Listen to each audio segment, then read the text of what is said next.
I'll tell you what I've noticed. I've been guilty of it too. If you're in the creative industry, at some point, you're going to need to tell a story online. We've heard it over and over again. If you tell a good story, you will make people feel something. So we go for the stories with emotional impact. It may go viral. It may get some shares and some likes. But it goes back to just being part of the noise online. Feeling something doesn't get people to act. What is it that drives action? It's influence. Impact is nice, but the way that you move forward is influence. So I want you to think about that for a second. Why is it that you're here this morning? And I want you to answer that question for me. I want some hands to be raised. Tell me why, what got you here this morning? Anyone? Yep. To learn something. To learn something. What else? In the back. Tell me your name. Rodrigo. Rodrigo. Promotional emphasis, support the community. Support the community. To learn something, support the community. One more. Yep. To be inspired. To be inspired. Great. So I want you to notice something about those things. Here's what I heard. All of you are doing this and here because you want to move forward. None of those things concerns your survival. Why I'm bringing that to the forefront is you've moved past that and you want to expand your horizons. But the creative industry on a whole likes to talk about starvation and survival. And feelings. We love our feelings. But those things keep us in the status quo. Each one of you, individually, is ready to evolve, even if, collectively, our industry isn't. You're smart enough to survive. You've done it. You've figured it out. If things don't work, you'll figure it out again. How many of us know where to find ramen noodles in the... I get only one laugh, as if that is not like, seriously. How many of us know where to find ramen noodles? We do. You know, we can figure it out, especially because we're creative people. So in order for you to move forward, in order for you to be influential, you need to drop any and all concerns about your survival in this industry. At all. It's killing your ability to attract people to you. It's killing your ability to be innovative. And it's killing your ability to lead. How many of us are tired of seeing the exact same tropes and the exact same dynamics in our industry? Yeah. So, yeah, right. Okay? Right. So, here's the thing. You're here to influence. And that means you're here to lead. So, let me check in and see if I feel like I'm hitting the right people, but let me see. Check in, see if this is you. Wherever you go, your ideas are off the charts, right? When you have an idea, people say to you, they're not sure how they're going to do exactly what you're suggesting, but that excites you. When people are thinking pizza, you're thinking tofu, sushi, Chinese food, anything else. You're a leader. That's why you're here. So, if you embrace your role as a leader where you are placed, you can transform any industry to fit you. If you decide you're not a leader, you're going to be a victim of the status quo. Just like Evan chose 954, I want you to choose you. So, here's why I want you to choose you. Here's why I want you to embrace yourself as a leader, because right now I know that if I'm talking to the right people, right where you are, things aren't quite working exactly how you'd like them to work. It's because you're trying to fit into your industry's norms. And in case you forgot, the norm for creative people is starvation and survival. That's part of the reason, it's very interesting that you mentioned that today. That's part of the reason that I was part of the committee that formed the Artists Entrepreneurship Institute. It's been running for about 11 years in Broward County. I hadn't planned to mention it, but it's been running for about 11 years in Broward County. And every June, we shift paradigms individually. Why? Because we know if we get, even if it's 50 a year, that we're going to bring a huge level of transformation across Broward County, and we have. So here's how I know you're a leader. The things that you do don't fit the norms. Oh, there we go. Thank you. Here's how I know you're a leader. The things that you do don't fit the norms. Leaders are built to thrive. The starvation mindset isn't working for you. It's Friday morning, you're here, you're working on self-development. You took time out of your schedule to connect with people and exchange ideas. And since most people would rather be mediocre, that makes you a leader in practice. Even if all you want to do is embrace your own life, I'd like you to change that. So, I want to talk to you about what influence looks like. To evolve, you need influence. And if it's just over yourself, that's fine. But I'd like to talk to you about exactly how you can gain influence over your work life. The title of the talk is "The Field is Open." And I wanted us to focus on an image that would be easy for us to remember. That's a baseball field. It's summer. Basketball is over, football hasn't started yet, but baseball is something that I think all of us can think about and remember. And there are 4 bases in a baseball field. And there are 4 ways that you can be someone of influence. And they're kind of unusual, but they're necessary for you to move forward.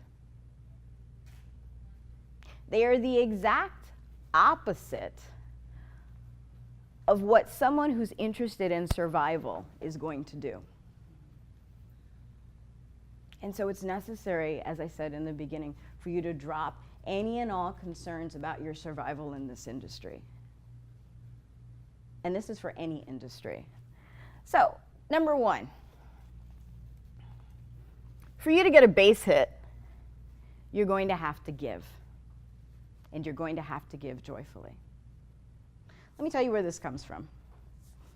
I am also someone who works a lot in the creative industry, as Evan said. I'm someone who does a lot of speaking and someone who does a lot of educating.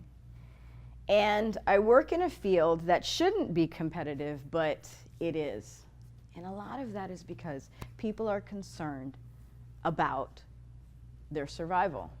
And so I was working with a fellow educator and found myself in a very, very horrifying situation.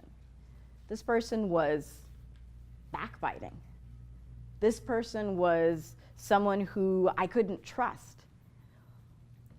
This person was someone who would be spreading rumors and someone who would be doing all kinds of weird things that you wouldn't expect us to do in a creative industry. We're here to create. We're here to move people forward, and that's what was happening. How many of you have found yourself in a situation that you completely were floored by because of where you thought you were. May I speak? Okay, yeah. Okay, it's hard. Particularly being a creative person, you tend to be a little sensitive. And I could not believe this was something I was dealing with. And so I told a friend of mine what was going on, and she said, I know exactly what you're going through. She was in corporate. She's a corporate person. She's a lawyer. She works with accountants. She knew exactly what I was going through. She went straight to her bookshelf. She pulled out this orange and purple book. Some of you already know what book I'm talking about by the colors. It's called 48 Laws of Power. She handed this book to me, and she said, this is what's going on. And so she with the whole deep voice, she was trying to be all mysterious and stuff. It was actually a little concerning because she went through all of that. I was like, oh my God. So I thought she had handed me some sort of Bible. I mean, the way that she talked to me about it, this is how they do. They're so competitive and everything. And so I opened this book, and I kid you not, when I went through it, it was as if this guy had a pocket guide to 48 Laws of Power. Everything that was going on with me in this work environment with this person was just straight out of that. It was the manipulative and the things he was doing, and I had never, I'm a creative, I'm really sensitive. I don't understand. Why can't we all work together, get along? I don't understand. And so, but I said, okay, well, if I have to survive here, I'm just gonna have to do it too. And so, of course, I read through the book, and I said, this is who I'm going to be, right, in order to survive. How many of you have shifted and changed yourself in order to survive somewhere? Right. So, I started trying to do the manipulative stuff, and it has this thing where it says, be a spectacle. And if you can imagine me, I'm already a spectacle as it is.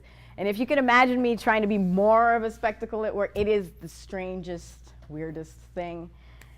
And it was killing me at a place that I thought was supposed to grow me and give me joy. It was killing me, because I wasn't who I'm supposed to be. So I said, you know what? Forget this. If this is what I have to do in order to survive, I'm going to do the thing that makes me happy. That, my friends, is the moment I became a leader. The rest of the world is trying to survive. Leaders are meant to thrive. And if you don't understand that your thriving and your joy is something that leads people, you are so wrong.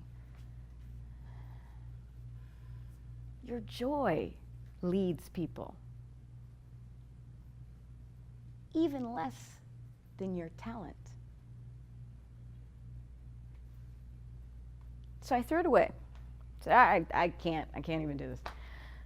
And I went back to who I am, and I am a giver. I give. I am joyful in my giving. And if you are giving something and you're not joyful at it, you're doing the wrong thing. So the first thing you need to do is you need to find a place. In order to get a base hit, you need to find a place where you are joyful, and you need to give in that place. It's your base hit. Be joyful. So what I would do is, while he was going over to other departments and chatting about people and going over to the boss, this was the thing as well. Some of us are scared because the people that we work with have someone higher up that supposedly has power over us. And so he had the boss's ear. And so while he was doing his manipulative stuff, I was giving. Whenever I had an idea, I was giving. I tried to be helpful as much as I could, not to my detriment, not to the place where I was going to fall over and take away from myself, but I was giving to other people, other departments. So it still continued, though. The atmosphere was still a little bit more tense than it needed to be. And so next, oh, yay. To get a double, you've got to go a little bit farther. You got to be weird. Here's what I mean by weird. Creative people have these ideas. They're like out of, if we use this as an analogy, out of the ballpark. Our ideas are always like wild and ridiculous. And for whatever reason, when we come to meetings, we're like trying to shove ourselves into whatever the meeting constraints are, or whatever the constraints of whatever it is. I don't care about that. Be weird. Throw the weird idea out there. Not only be weird with the ideas, but be weird with yourself. If you really, this is a really interesting plant. I keep looking at it, and it's just such an interesting plant, right? And so like the weird thing would be to ask, what kind of plant is this, right? But here's what that does. No, seriously, what kind of plant is this? Because it's really cool. Like, and like you've got it in like a pot that has like little shiny rocks on it. And if I'm the only one who wanted to pick up a rock, you all are lying. There's this really shiny rocks in here that like I feel like I could like draw things on. Like, doesn't this look like a potato, right? So, right. Get all of that? I seriously, like, no lie, want to know what the name of the plant is. But right now, I'm sticking in your mind. Right now, I'm stuck in your mind. Be weird. Don't be afraid to do the thing that, as a creative person, is weird everywhere else. It's exactly what you're supposed to be in that situation. If you get the intuitive urge to say something that's really like off the, say it anyway, because then you'll be known for thought leadership. When everybody else is trying to figure it out, you'll start to get phone calls and emails. I promise you. You get a text message, you get somebody pulling you aside, hey, what was, we were at that meeting. What did you think? What did you think? What did you think about that particular thing? Be weird. So that's what would happen. I'd be in the team meetings and we'd have these conversations and I would have an idea and my hand would go up and I'd say the thing and people would just, the heads would turn and the lights would go on for other people. And our conversations would get richer. I was known for the person who would bring interesting ideas into the conversations. Our conversations would get less topical and deeper. And we started to cohere. I would be saying the things other people would be thinking.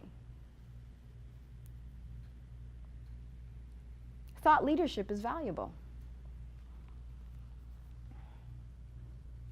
This is cool. So,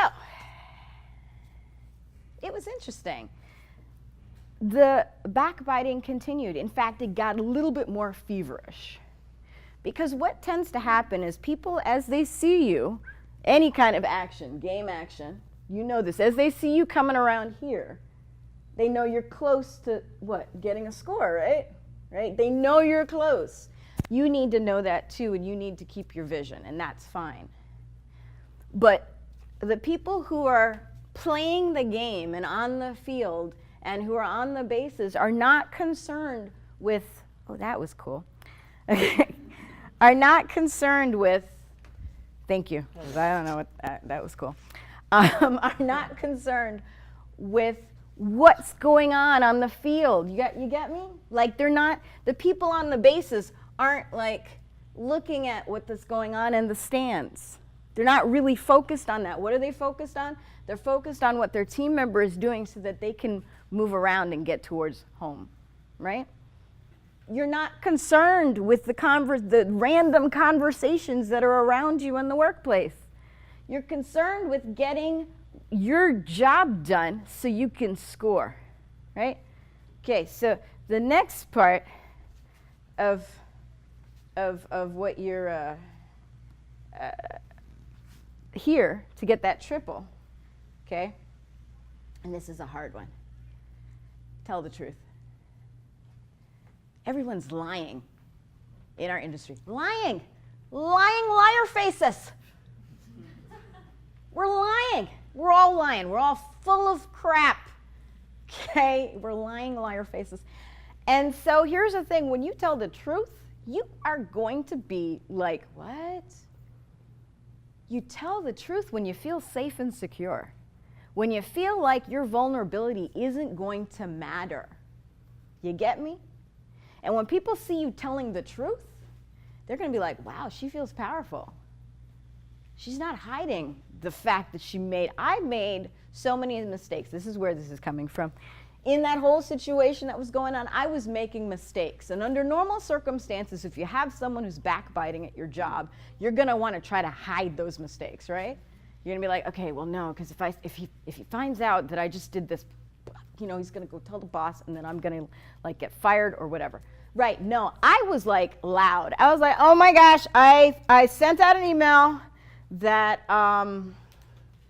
I thought we had this deadline. It actually is tomorrow, and I'm so sorry, guys. And here's what telling the truth does. First of all, we know you're secure. And then it makes people want to help. They see you need help. They see that you're part of the team. Because if you're hiding things and then it explodes, you've taken everybody out. But when you tell the truth, it shows how much you value the team over yourself. That, ladies and gentlemen, someone who's all team, that's a leader.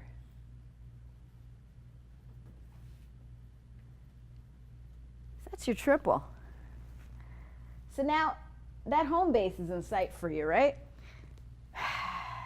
That home base is in sight. But the thing is, in order for you to get, and this is what I love about baseball, in order for you to get home, you can't just you can just, hey, you know what? No one's on the field, let's go. You could do that, but if you do it in the wrong time, real easy, they're going to take you, they're going to tag you, and you're out. So in order to get a home run, you've got to wait. That's your last part right there. You've got to wait. Urgency is a sign of fear. Urgency is a sign of fear. Urgency is a sign of mismanagement. You've got to have the right timing. If you don't have the right timing, it doesn't matter how many amazing ideas you have if you're not pitching them at the right time. If you're not pitching that to the right people at the right time. A lot of times we get access, but we don't get the access at the right time. You've got to wait until the time is right.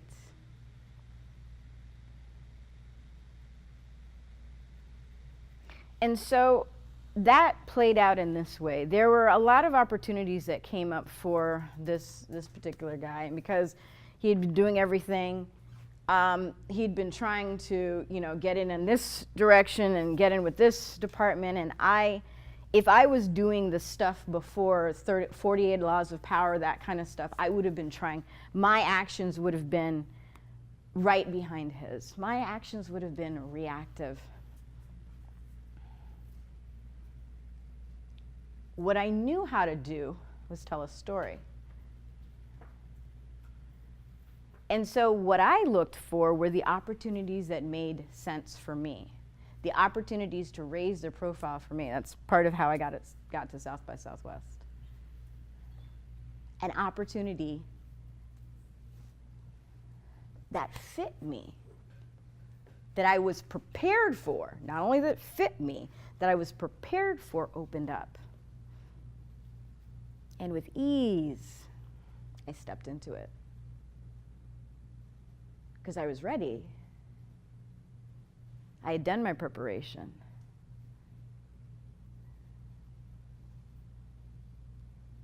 And I wasn't afraid that if I took this really huge risk,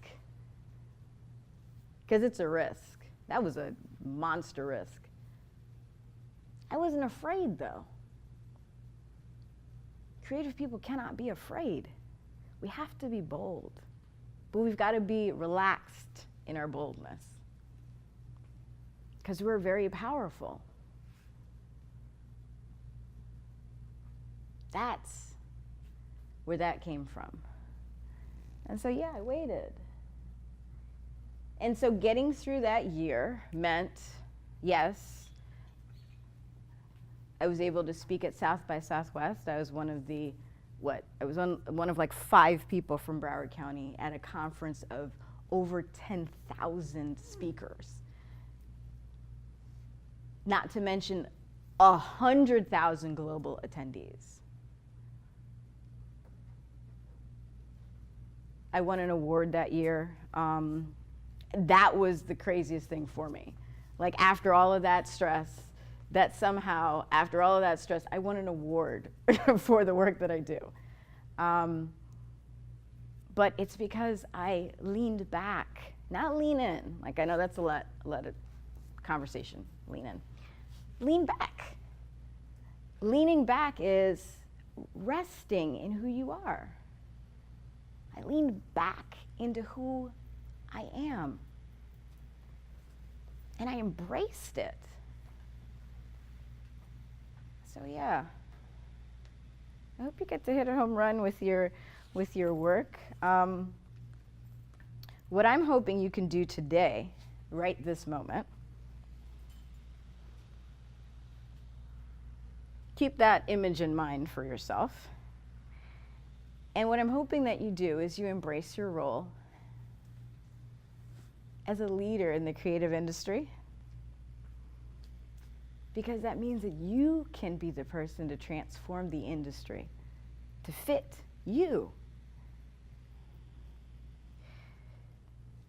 I hope you remember that impact is cute, but it's something that you've got to keep working at. Remember, he had to keep doing the backbiting. He had to keep doing all the nipping and things like that. That gets tiresome. Why not lean into your influence, which is something natural? It's positive. It's exponential. It works for you. So, to give you a little inspiration, I want you to think of something right now, and this is how we'll close, that is status quo in your industry that you want to change. We're going to do that right this very moment. Raise your hand if there's something you're like, great, status quo, like, nah, we're going to clean that up right now. We're going to take care of it today. Anyone? Yeah. You already touched on it, the liars, man. They're setting this crazy lies and expectations, and it's like, I couldn't tell you how many clients I get, and it's just like, I can't believe it. I really can't. The lying liar faces. Yeah. Yeah. Like we in our industry are like, oh no, of course you can. Yeah, I get it. So be specific. How did that give me a specific, and you don't have to call names, but please don't call names. I mean, just saying. But give me a specific. It's happened more than tons of times. Right. It's like, I get referrals from clients that are my background started with e-commerce, online and Facebook and Google and all that. Right. So, they're like, I went to this huge company in New York, and they charged me $20,000 and promised me like hundreds and thousands of sales in the first 3 weeks. I was like, first of all, your product hasn't even been tested. Wow. You haven't been scaled. Wow. Your avatar is completely wrong. Wow. I can look at it, we can do whatever we can do, but I am not setting those expectations. This is what could happen, and we're gonna try our best to do it.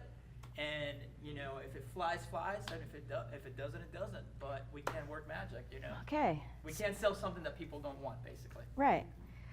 So think about that. Like, he is the one, and this is why this is making you a leader, because think of the fact that how many people have blown out this person's expectations, and then what ends up happening is people don't trust us as a group. And to add to that too, real quick. Tell me. A lot of the times, the people that get taken advantage of like that, it's people, and I've been there, I created products before, they're so passionate about their product that they create something because they're passionate about it, but they don't look what the market needs. So they come up with something that's, you know, been done a million over times, but there's no, you got to find a creative way of marketing it a different way to try to sell it. But there's, you know, they just made it because they wanted to make it, and you know, make it. And sometimes, you know, it's, you got to find that spot in the market that you have to fill, the blue ocean instead of the red ocean, which is full of sharks. So it sounds like also those people are lying to themselves.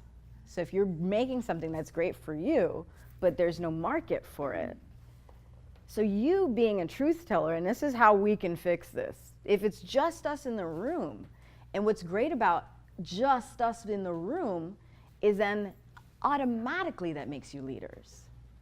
If it's just us in the room who commit to telling the truth in front of our clients, and here's what that means, you're going to be a star to them automatically. He's educating people. Nah, I'm really sorry they took advantage of you, but I'm telling you the truth. What does that do when you sit in front of somebody and they tell you the truth, really that you knew anyway? Because a lot of people just throw money at things because they don't want to make, they prefer to spend the money than to spend the ego. So I encourage you, he solved the problem right now, I'm telling the truth. I encourage you to tell the truth. Yeah. So I want to thank you for your time today. I want to, this is me. I'm Nerissa Street. It has been my honor and my pleasure to speak with you. I want to thank again Evan Snow and Choose 954, as well as the American Advertising Federation for this opportunity to speak. This is what I do, and I'm doing a workshop on how to get into high-profile conferences. I wanted to make sure you guys had that opportunity. And if you use AAF Zen, when you register for that, you're going to get a discount code. And that's something that I have an article on it, or they just did an article on me in Art Hive, which is an amazing publication. And that has a lot to do with the fact that we're not telling our story. We're not telling the truth about how amazing we are in South Florida. We're just not. They think that we're full of drivel here. And you all here are some amazing, I can see it. You all are doing some amazing things. And we need to be on global stages. There needs to be at least one person in this room that I take with me to a high-profile conference next year. We have to do it. We have to get out there. That's another way to be a leader in your industry. Get out there. Talk about what you do. Be weird. Amen.